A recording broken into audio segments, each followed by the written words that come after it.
নমস্কার বন্ধুরা, আবার আমি চলে এসেছি বঙ্গমায়ের রান্নাঘরে আপনাদেরই পছন্দের একটি রেসিপি নিয়ে। আজকে আমি বানাবো মতি পোলাও। তবে আপনারা ভিডিওটা সম্পূর্ণ দেখতে থাকুন। দেখতেই পাচ্ছেন এখানে 2 কাপ বাসমতি চাল আমি 10 মিনিট আগে ভিজিয়ে রেখেছি। এর সাথে লাগছে গোটা গরম মশলা, পেঁয়াজ কুচি, কাজু কিশমিশ, আদা কুচি, ঘি, চিনি, তেজপাতা, এখানে 4টে ডিম আছে আর পরিমাণ মতো লবণ। প্রথমে আমি একটি প্যান গরম করে নিয়ে 1 চামচ ঘি অ্যাড করব। এবার এর মধ্যে আমি কাজু কিশমিশগুলো দিয়ে ভালো করে ফ্রাই করে নেব। কিশমিশগুলো ভাজা হয়ে গেছে, এবার আমি তুলে নেব। এখন এর মধ্যে গোটা গরম মশলা, আদা কুচি, পাতা, পেঁয়াজ কুচি, এগুলো সব দিয়ে ভালো করে আমি ফ্রাই করে নেব।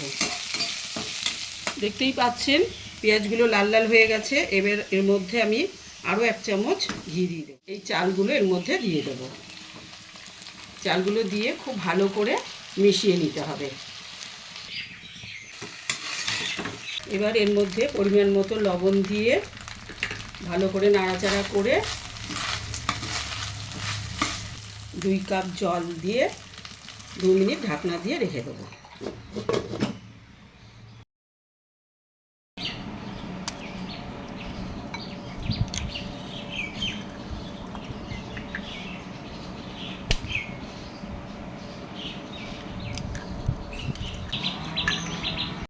এসেছি 2 মিনিট পর, দেখতেই পাচ্ছেন হয়ে এসেছে প্রায়।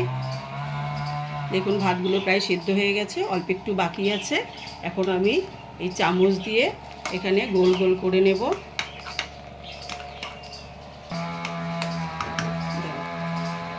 আমি এই কুসুমগুলো অ্যাড করে দেব।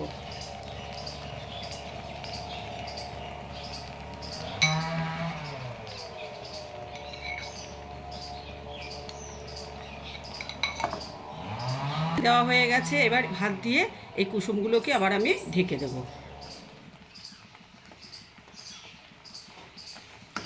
আমি কাজু কিশমিশ দিয়ে আরও 1 মিনিট ঢাকনা দিয়ে রেখে দেব।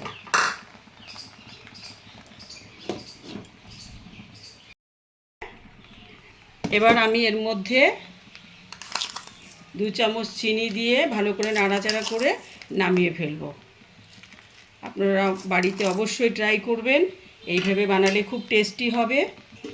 আর ভিডিওটা যদি ভালো লেগে থাকে তাহলে অবশ্যই লাইক, শেয়ার, কমেন্টস করবেন। ভিডিওটা সম্পূর্ণ দেখার জন্য অনেক ধন্যবাদ।